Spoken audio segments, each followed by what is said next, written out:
عمومی طور پہ ہمارے ہاں جو محبت کی شادیاں کہی جاتی ہیں وہ زیادہ تر ناکام ہوتی ہیں اور طلاق تک نوبت پہنچتی ہے۔ اس کا سبب کیا کہ کچی عمر کے بچے اپنے جذبات سے فیصلہ کرتے ہیں اور ان کی نظر کے اندر صرف ایک دو چیز دیکھنے کی ہوتی ہے جس سے وہ فیصلہ کرتے ہیں، لیکن کہنہ مشق اور گرم سرد چشیدہ والدین اس بات کو جانتے ہیں کہ ہماری اولاد کی ترجیحات کیا ہیں اور جو ہے وہ ازدواجی زندگی کیسے خوبصورت گزرتی ہے۔ اس لیے وہ جو فیصلے کرتے ہیں وہ فیصلے جو ہے وہ بہت اچھے ہوتے ہیں۔ کبھی ایسا ہوتا ہے کہ اولادوں کو اللہ تعالیٰ فہم، فراست اور عقل و خرد کی فراوانیاں نصیب کر دیتا ہے اور والدین واقعتاً فہم اور سمجھ میں اس مقام پہ نہیں ہوتے، تو سعادت مند اولادیں اس وقت بھی اپنے والدین کو شامل کرتی ہیں اور ان کے فیصلے اچھے بھی ہوتے ہیں۔ لیکن عمومی طور پہ ہوتا ہے کہ چاہے وہ اسکول، کالج اور یونیورسٹی میں نہ بھی گئے ہوں والدین، لیکن ان کے تجربات عملاً جو ہیں وہ زیادہ ہوتے ہیں۔ اسی لیے فرمایا گیا سید عائشہ رضی اللہ تعالیٰ عنہ سے مروی روایت ہے، ایما امرأۃ نکحت بغیر اذن ولیہا فنکاحها باطل فنکاحها باطل فنکاحها باطل، 3 مرتبہ فرمایا جو خاتون اپنے ولی کی اجازت کے بغیر نکاح کرتی ہے اس کا نکاح باطل ہے، اس کا نکاح باطل ہے، اس کا نکاح باطل ہے۔ تو عمومی طور پہ وہ نکاح جو ہیں وہ ناکام ہو جاتے ہیں، اس لیے کہ وقتی جذبات سے وہ رشتے جڑتے ہیں اور وہ ایک خاص عمر تک وہ جذبات ہوتے ہیں، لیکن اس کے بعد وہ رشتے ٹوٹ جاتے ہیں۔ ماں باپ کو پوری ترجیحات اور پوری زندگی کے سارے نشیب و فراز کا علم ہوتا ہے اور وہ ساری چیزیں سوچ سمجھ کے کوئی چیز جو ہے وہ طے کرتے ہیں۔ اس میں بعض کا ایسا بھی ہوتا ہے کہ والدین بچوں کی ترجیحات دیکھے بغیر اپنی خواہش کو مقدم کر لیتے ہیں، تو یہ چیز بھی تناؤ کا سبب اور طلاق کی نوبت تک پہنچا دیتی ہے۔ یعنی بعض کا ماں باپ کو ضد ہوتی ہے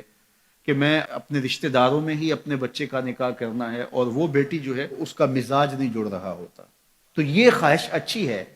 لیکن اگر ان کی زندگی تلخ ہوگی تو اپنی خواہش کو اولاد کے لیے قربان کرنا ہوگا۔ بہرحال جو بھی ذرائع ہیں طلاق کے، جو بھی اسباب ہیں، محرکات ہیں، نتیجہ اگر طلاق تک پہنچ جائے، مرد کو پھر بھی اس کی مردانگی روک رہی ہوتی ہے اور عورت بلا جھجک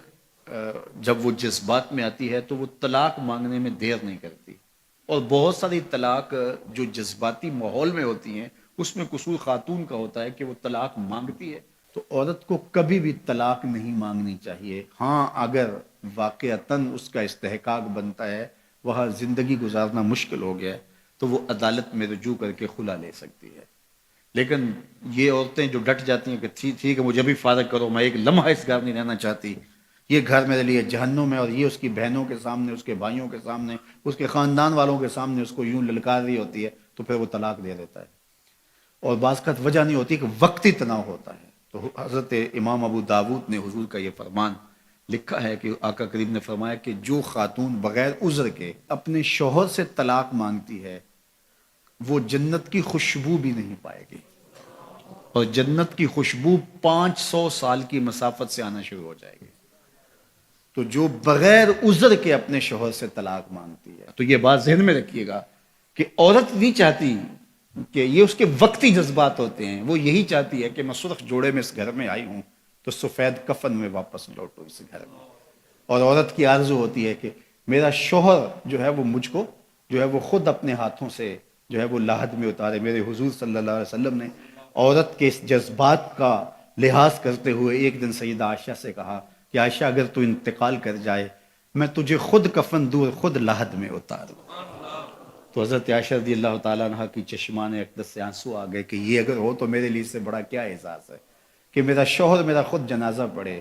اور خود مجھے کفن دے اور خود مجھے لاحد میں اتارے۔ تو گھر ٹوٹنے سے بچیں، اور میاں بیوی کا جس طرح یہ دنیا میں رشتہ ہے تو یہ رشتہ آخرت میں بھی قائم رہے گا، اور جب خاتون جنت میں جائے گی تو یہ جو ہے وہ ان حوروں کی جو مرد کو جنت میں عطا کی جائیں گی، یہ ان کی سردار ہوگی، اور اس کا حسن و جمال ان سے فراواں ہوگا، اور اللہ تعالیٰ اس کو وہاں جو عزتیں دے گا، چونکہ وہ دار الجزا ہے، دار العمل تو ہے نہیں ہے، تو وہ دیدنی ہوں گی۔